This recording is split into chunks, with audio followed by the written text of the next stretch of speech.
All right, appreciate everybody coming out for Coach Franklin's weekly press conference. We'll get started with an opening statement from Coach, and then we'll go to the Zoom. Coach? So first of all, like always, appreciate everybody that's here in person in town, and obviously everybody that's on Zoom as well covering Penn State football. We appreciate it. I'll make a couple statements and then obviously take questions. NBC will be broadcasting its first game ever in Beaver Stadium, which is cool and kind of shocking when I saw that, to be honest with you.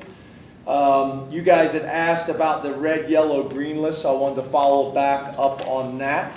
The guys that right now have been green lighted, I'll probably just keep it to that, is Tony Rojas, King Mack, Zion Tracy, and Elliott Washington. Just to answer that question, I want to follow back up because I didn't have that information for you guys the other day when you asked.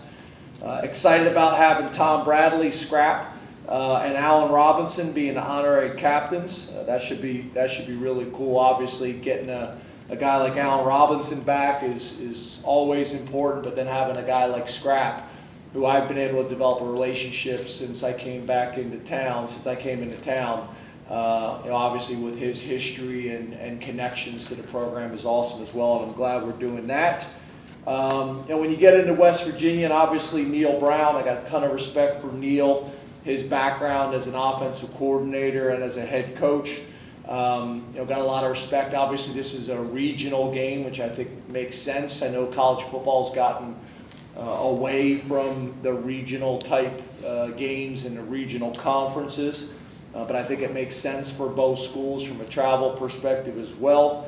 From what I understand, Neil will be calling the plays this year, which is really his background. They returned 16 starters. They ended the year with a really good win on the road at Oklahoma State, which is a tough place to play. Got a bunch of starters back, got a transfer. You guys probably remember a receiver named Devin Carter that they got, that we were involved in that process as well. They got some offensive linemen that we recruited heavily, and didn't get those young men to come to Penn State, and are playing well for them, especially up front. They're predominantly 11 personnel spread team, RPO based offense.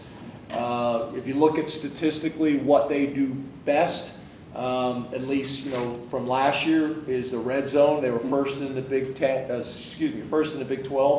and 12th overall in FBS, and then fourth down conversions, 68%. They were first in the Big 12 and 10th nationally. So I would anticipate in this type of game that they're going to go forward on fourth down. That's something that they have confidence in doing. And I think that's going to play a factor in this game.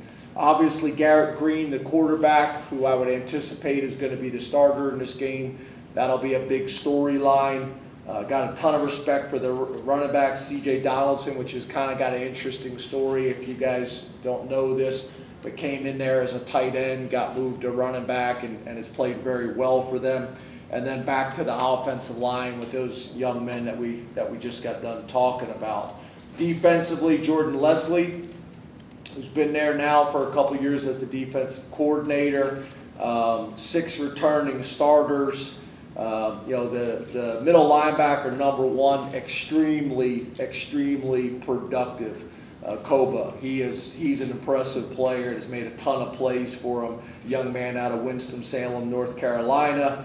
The safety, number 2, Aubrey Banks. The defensive end, number 10, Jared Bartlett. And then another young man that we recruited, number 91, Sean Martin, is a very productive defensive lineman that we're very familiar with. And then special teams, Jeff Kuntz, 5 starters. They're really the complete opposite of us.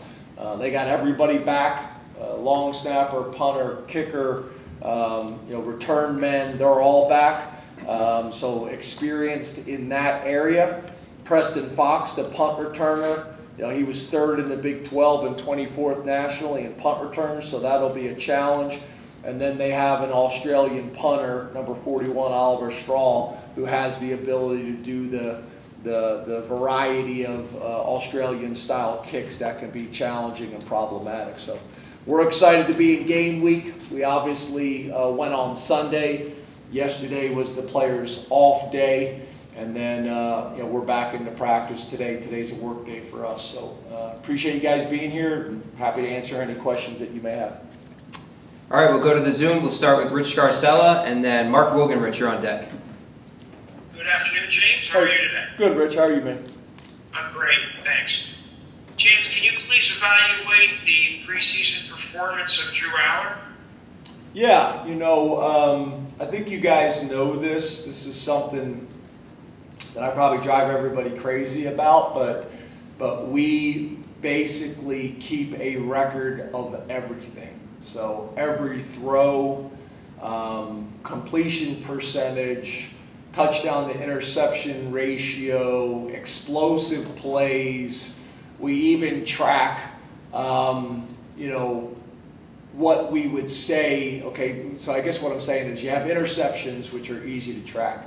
Well, if there were interception decisions in terms of he threw the ball and he was fortunate that the DB dropped it, but that was a intercepted or an intercepted type throw, then we track that as well to make sure that we're able to kind of have an understanding of decision making as well. And he's been really, really good. His decision making has been good. His completion percentage has been really good. And then another thing that's really cool is having all this data, then you're able to go back and compare to historical data. You're able to compare it to Trace McSorley. You're able to compare it to Sean Clifford, so on and so forth. So I think there's a ton of value in that in terms of trying to get an idea of how you are in camp. We're different in college football, obviously, than the NFL, where you have a preseason and you kind of got a pretty good understanding of how you are. When you're going against yourself, sometimes that's hard to tell. Are you going against a really good defense? Or are you going against a poor defense? And obviously, you guys know I don't feel that way about our defense, but my point is sometimes it's hard to really kind of have an idea of how good you are or what some of the challenges may be. So I thought he had a great camp. All his numbers were really good. And, there's been some great situations that have come up in terms of how we cover situational football, whether it's 2-minute or 4-minute, how to manage all those types of things.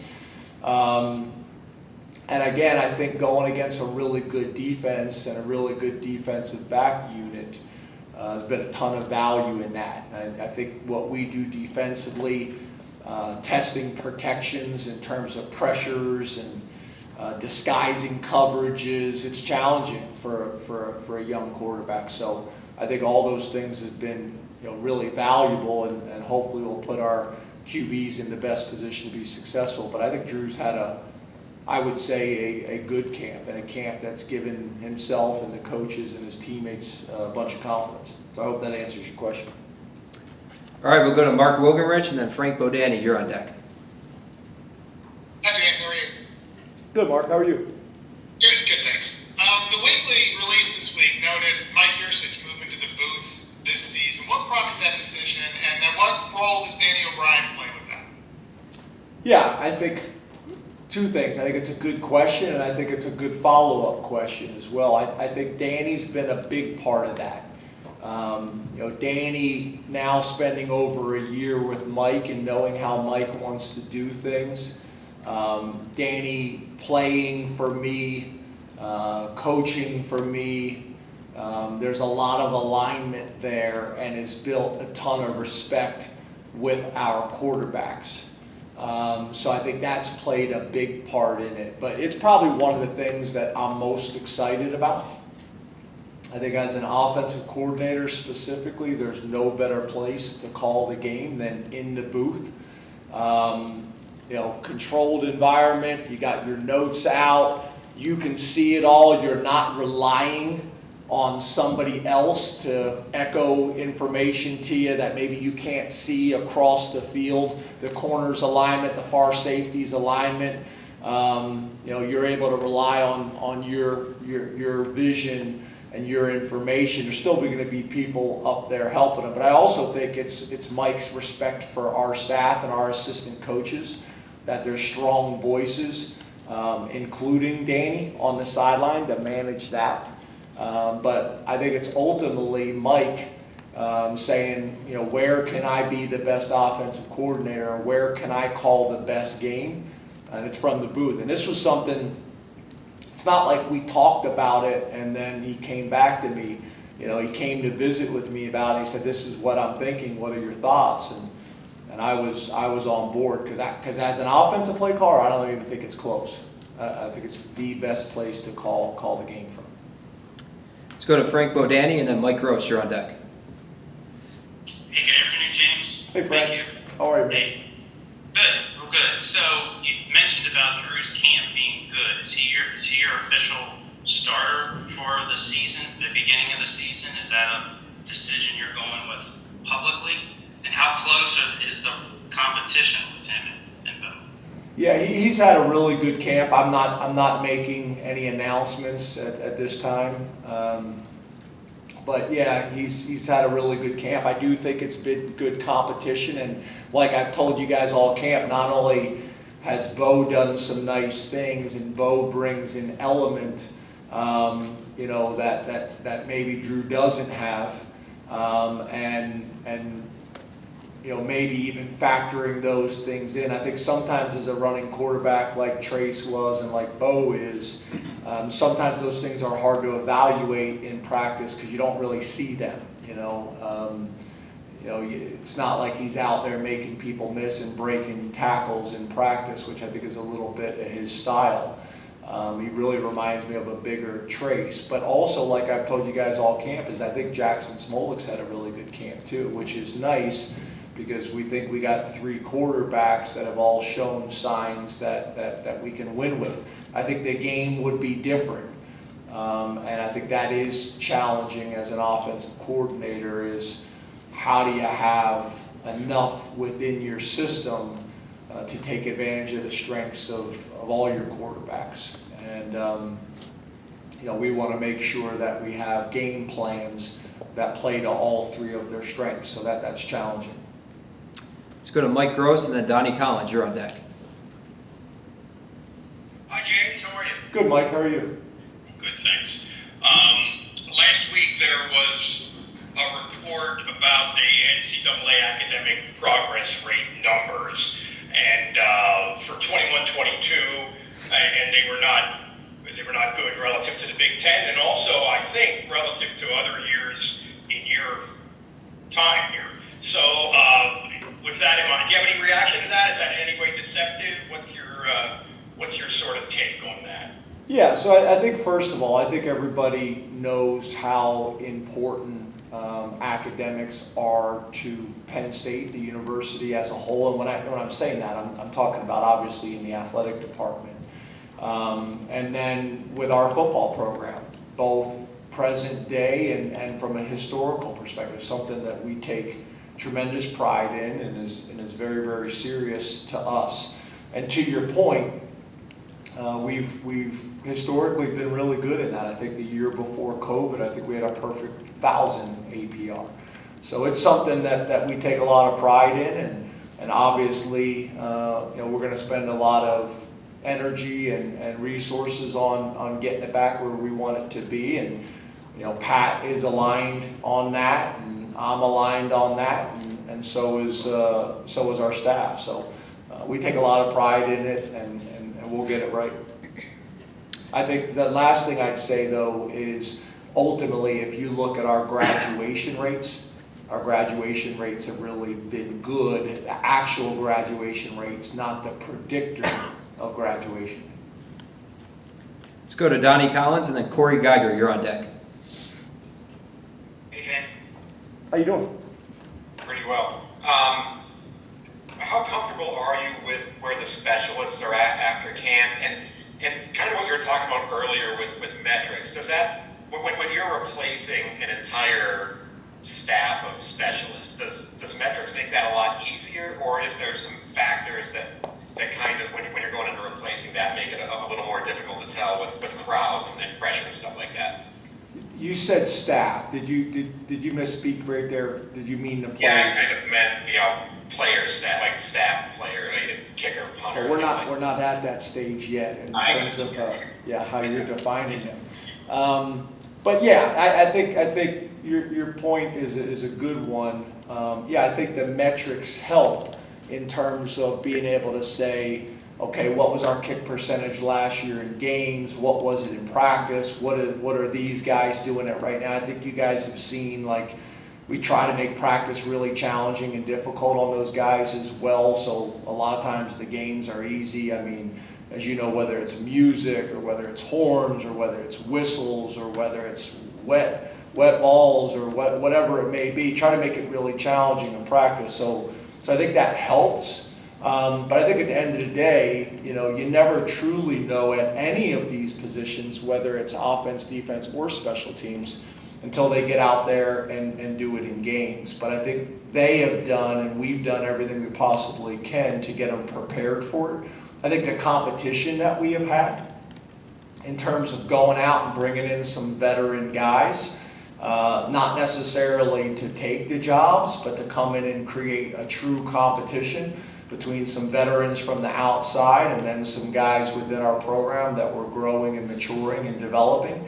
I think that's really helped. There's been legitimate competitions at kicker, punter, snapper, and kickoff. All of them, there's been legitimate competition, which I think brings the best out in everybody and elevates the room. So, we've been pleased with it. And to your point, I think the numbers compare favorably to years past from practice. Let's go to Corey Geiger and then Johnny McGonigal. You're on deck. James. Hey, Corey. With college football changing the rule about no stop to the clock after first downs, there's an expectation there will be fewer plays in the game, maybe 8, 10, 12 fewer plays. I think it's being anticipated to be about 6 on either side of the ball. I think if you look at the last game that was played, I think it was about 5. If you look at the last game that was played, I think it was 5 plays on offense, so 10 plays overall. But your point is accurate. Does that impact anything in terms of your rotations, getting younger guys? I know you play a lot of depth, especially on defense. Does that come into play if there's fewer plays? No, because again, it's outside of our control. We're going to do whatever we got to do to win the game and continue to develop our roster and stay fresh for the fourth quarter and stay fresh for a long season. But yeah, it makes it more difficult, right? You're going to have less opportunities. You're going to have less plays. I know we'd like to fit the football game into a tight, neat box. The NFL is fascinating that it's almost exactly the same time every single game, which I think helps. But I also don't hear anybody complaining about football and watching football and enjoying football. So I think there's reasons why we're doing it other than maybe specifically what we're stating we're doing it for. We'll go to Johnny McGonigal and then we'll do questions for the room. Hey, James, how are you? Hey, John. Good, man. You? Good. At the top you mentioned 4 true freshmen already getting that green light. We've heard good things about them throughout the offseason. But what has Rojas, Washington, Tracy, and Mack done at this point before a game is even played to earn that green light? Well, I think they're because there's another group, right? As you guys know, there's another group of yellow guys that you hope by game 5, game 4, game 5, somewhere around there, that they're going to be ready to be green lighted as well. What these guys, I would say, is these guys have shown that they're the closest, not just to play on defense, but also have significant roles on special teams. And I think that's one of the big things out there for recruits and players, and whether it's in college or even in the NFL, there's so much value in that in terms of, okay, here's a guy that's in the 2 deep on special teams, and here's a guy that's in the 3 deep on offense or defense. He's going to play enough that it makes sense to greenlight him and go from game 1. He's going to get enough reps between the combination of his offensive responsibility and his special teams responsibility, or his defensive responsibility and his special teams responsibility, that everybody's comfortable with it. The coaches are comfortable with it. the players are comfortable with it and it makes sense. So that's where those guys have been able to get the green light, is being in what I would consider the 3 deep on defense and being within the 2 deep on enough special teams units that it makes sense. All right, if you have a question in the room here, please raise your hand. We'll get a mic to you. We'll start with Mark over here. Hey James, the Big Ten has a new rule about reporting participation before games. You've always been somebody who's played it kind of close to the vest with injuries and whatnot. I'm just wondering what your thoughts are, and did you kind of see this coming? Yeah, to be honest with you, I don't really care what the rules are, just as long as everybody's following the same rules. Whether that is reporting injuries or whether that's playing a 9 conference game schedule or an 8 conference game schedule, there should be more consistency across the board. This has been something that's been talked about for a long time. I think one of the reasons that I'm fine with it too is we don't really get into the specifics of the injury. It's just who's available and who's not, for the most part.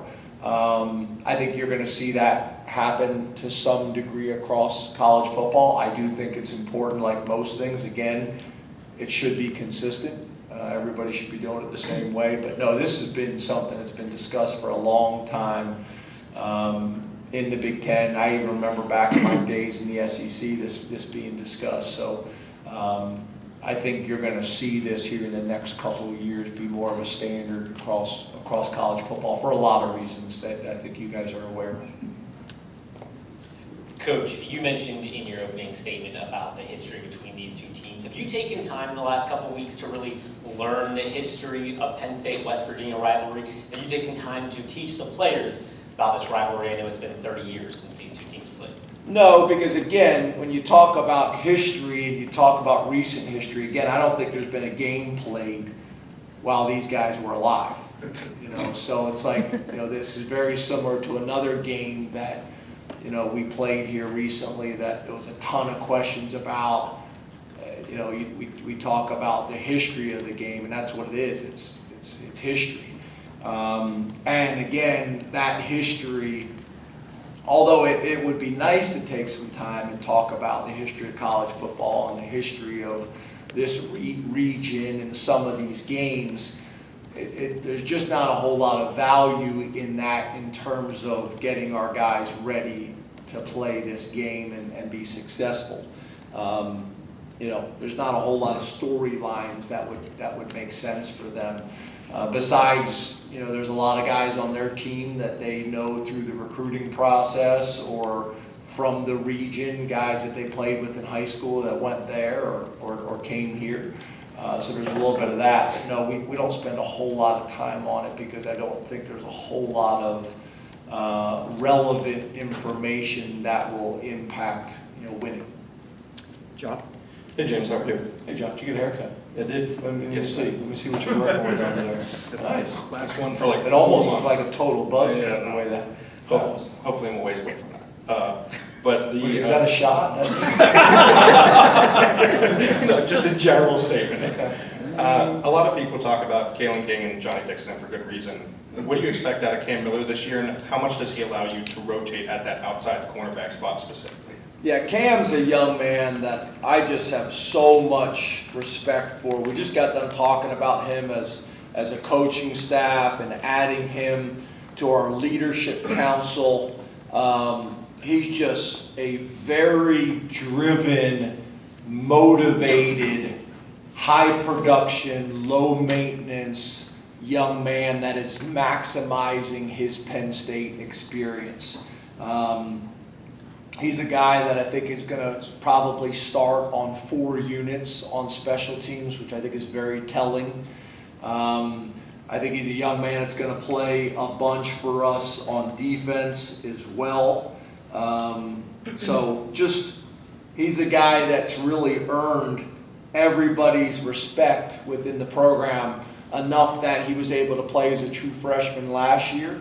And then I think there's a ton of confidence within his teammates and within the coaches that he's done all the right things and taken all the necessary steps to build on what he did last year. And I think he's confident, and I think his teammates are confident in him, and I think the coaches are as well.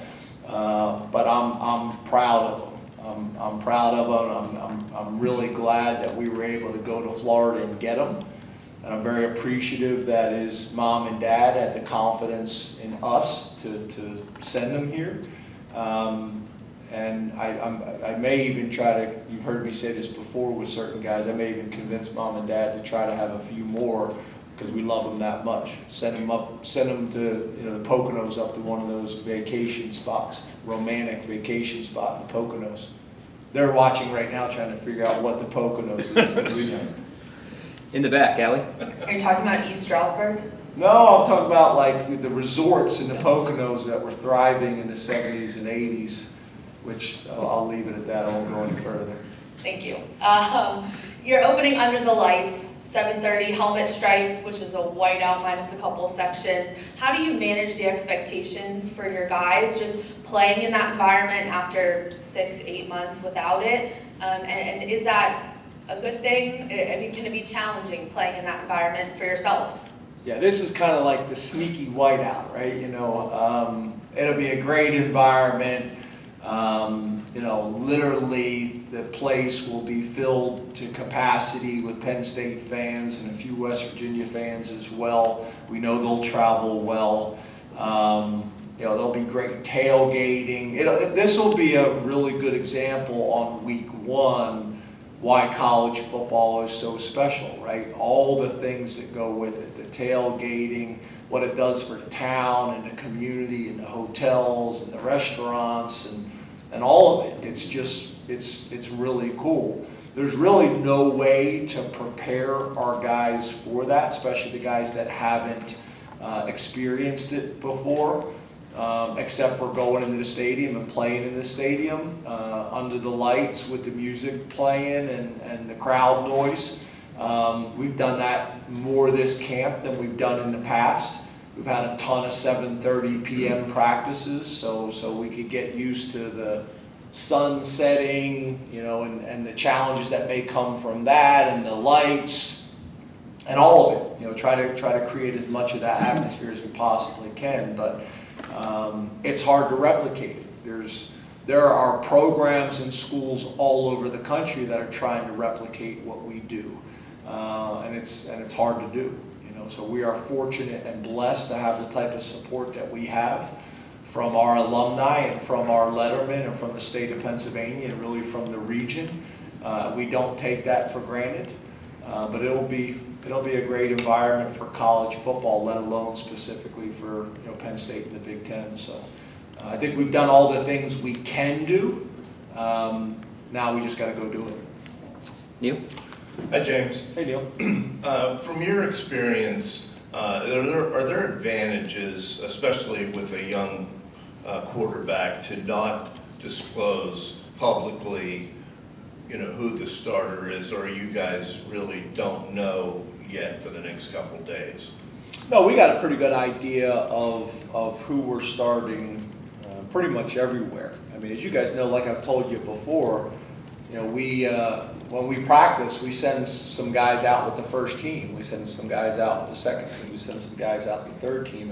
And most of the depth chart and roster is set. But I think more times than not, we try not to put that information out there because I don't necessarily see the value in it. And for me, the most important thing is the guys in our locker room, whether it's from a leadership or a chemistry standpoint, and we got that. So all the other stuff out there in the universe or in the internet or wherever else, I don't think that has a huge factor for us. So that's why we typically try not to do it. In the back, T. Frank. Straight in front of you, all the way back. How we doing? Good. How you doing, James? Good. Whoever your starting quarterback is, going off of that, first-time starter against a Big 12 defense, which typically Big 12 defense is very different than some of the things you see in the Big 10 from a coverage perspective especially. So how do you prepare those guys when it's so vastly different, especially from what your defense has shown under Manny Diaz? How do you get those quarterbacks ready for things they maybe have never seen before and probably might not see again? Yeah, I think that's what this week is about, and really we had a couple bonus practices during training camp as well, is getting them ready for West Virginia. You know, the good on good work is great from a speed perspective. It's hard to replace that. But then that's why the D squad is so valuable, right?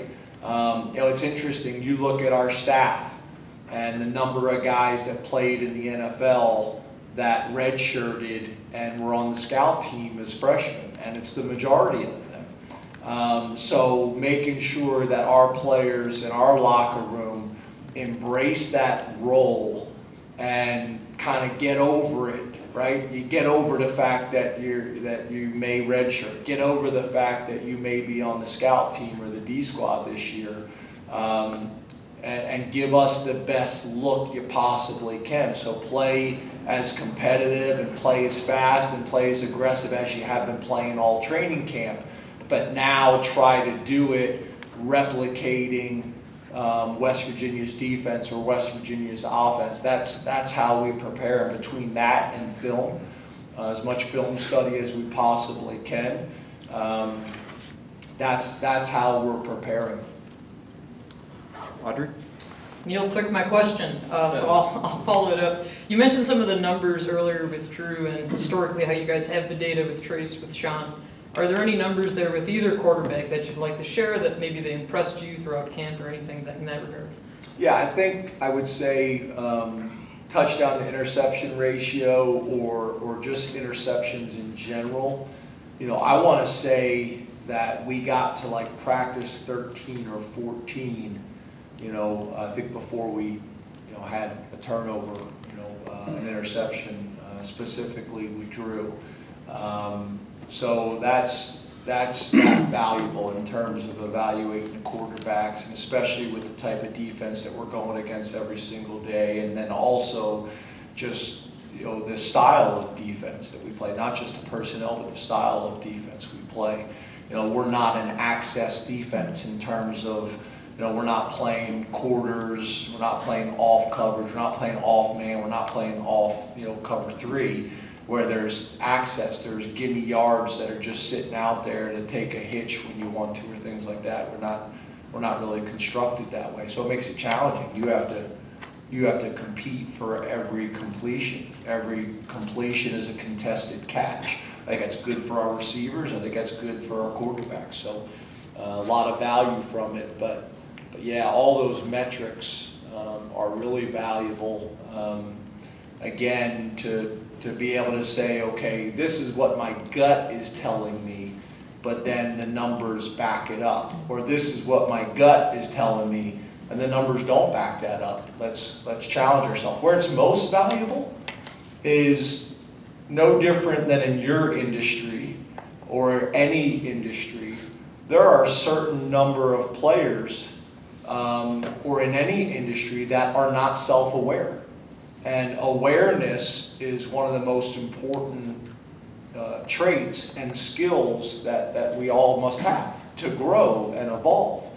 And if you're not self-aware, that's where the data is really valuable, right? You're able to show the data and say, okay, you think you should be starting or you think you should be playing, but here's the data, that backs it up. So that's really valuable to have honest conversations and be able to provide feedback, really for all of us, right? To study and look at and be able to challenge ourselves. So there's a ton of value in it. Bob? Hey James, how are you? Good, how are you? I'm good. I know you get asked a lot about your defensive tackle rotation this offseason. What did you see from them in August? And I'm curious about guys maybe like Keziah and Devon. I know you've talked about Zane in spring and Hakeem, but the rotation in general, and maybe those two guys are veterans. Yeah, I just think when you go back to that conversation about like 2.5 deep or 3 deep at every position, I think D tackle's a really good example of that. When you look at Zane Durant and Devon Elise and Caleb Artis and Hakeem Beamon and Jordan Vanderberg and Keziah Izzard, that's 6 guys there, and there's others that there's confidence in that we are bigger at that position. I think we're more confident in fundamentals and techniques, and I think we have a much better understanding of the defense and how Manny wants it executed and played. I think Vandenberg may be one of the most improved guys on our roster, let alone at the defensive tackle position. And then Keziah Izzard, I think you guys have talked about this a little bit. He missed some of camp with some bumps and bruises, but miraculously he came back last week. I don't know if it was a vet move or not, where you missed most of camp and then you're running around with fresh legs looking great. But he's ready to go, and I think Keziah's got a really bright future as well. So we got a group that is bigger. You look at Hakeem Beamon and Zane Durant. They're 2 guys that are significantly bigger than they were last year, and it's good weight. It's really good weight. They don't look that much bigger, but they are, and because they put on lean mass. So I think we're in a good position there, where we got 5 to 6 guys that we feel like can all rotate and play to stay fresh. Like you guys hear me say all the time, in the fourth quarter and late in the season. Time for 2 more. We'll go Tyler and then Ben. Hey James, over here. Hey. Last year you went into the season with 2 rotations on the offensive line, left guard and right tackle. Those lasted until injuries forced one guy out of those equations. I'm curious what you learned from carrying those rotations so far into a season, and maybe carrying forward, and how that impacts your train of thought when Phil tries to get 5 to maybe 7 or 8 guys involved, come Saturday night. Yeah, it's really just totally based on your roster, and I think when you have 7 or 8 guys that you feel like are ready, both mentally and physically, to play and play at a high level, and you want to get them on the field as much as you possibly can. So I think that will be important for us moving forward. Drew Shelton's ability to play both left and right tackle, which he's made dramatic improvements at right tackle from the spring, which was really important for us. Venga's a guy that we were able to redshirt last year, but we're going to need him to factor in for us as well. And then we got some young true freshmen that we hope that can be similar to what Shelton was last year.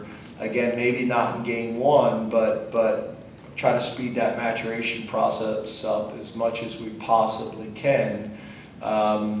Hopefully by the middle of the season, game 4, game 5, whatever it may be. I think that's going to be important for us as well. And then we got some guys that create some position flexibility, like JB and others. That's going to be important too. Hey James, how's it going? Good. How are you? Good. So back in town. Yes, I'm here till the 10th. 10th. Welcome back. Yes, thank you. And then I'll be back. I don't think I ever told you, your mom's cranberry sauce was really good. Did I ever follow up with you on that? Yeah, I don't think so. You Yeah, still have the Tupperware, but Yeah, make sure you let mom know. I'll let her know. And you're correct. You let the Tupperware. He can afford it. Roster management, the transfer portal. Yep. Not to say that you're not being straightforward with guys over the course of the offseason, but there used to be the pragmatism of you could tell a guy in January, hey, I'm not sure whether or not you're going to play, and there were fewer things that they could do about it in terms of wandering off somewhere else. Now, if you go in February and say, not sure what the plan for you is in terms of starting, is that different now? I mean, I'm not saying that you would be misleading or that there's a sort of like smoke and mirrors here, but how does roster management change when guys can go out the door pretty much, not whenever they want, but in a different way than they used to be able to? Yeah, that's where, to me though, what I would say is it's not really, again, from my perspective, I know we all have different lenses on this stuff, and you guys have a very specific lens that's different than ours. But that's where, to me, the conversations with our guys is important. I would also say one of the areas we have changed is conversations with the parents. We would never talk to the parents before. Now we're willing to have those conversations, because if you don't, they're having their conversations and maybe making plans, and maybe they don't have all the information. So just being as transparent as you can, with the guys in the locker room, that really hasn't changed. But I do think there are people that may be approaching it publicly different. But for us, ultimately, it's about the young man having all of the information and seeing where he's at. I had a conversation with a young man last week about that topic that you're bringing up, and his dad. A very clear conversation about it. I had it, and then had it with the position coach as well, follow back up and say, hey, let's get together, because I've talked to the freshmen, all of the position coaches have talked to their guys, and then I said, well, I think there needs to be a follow-up conversation, because if you're saying that you don't completely know why you're not playing or starting or into too deep, that shouldn't happen. It should have been stated. So let me have a follow-up meeting with myself, the position coach, and the young man to make sure there's no gray area and everybody sees it the same way, and he is getting feedback, because I would be shocked if he didn't, because I've asked my assistant coaches to give them very specific feedback so they know where they're at. So I guess to answer your question, internal to our program, it really hasn't changed. We're still giving the information that we have. But to your point, for me to have the conversation in January and December, I'm not going to tell anybody that. We lost a quarterback before this new transfer portal, because I wouldn't make guarantees. So that really hasn't changed. All right, thank you very much, Coach. Thanks, guys. Thank you. Thank you.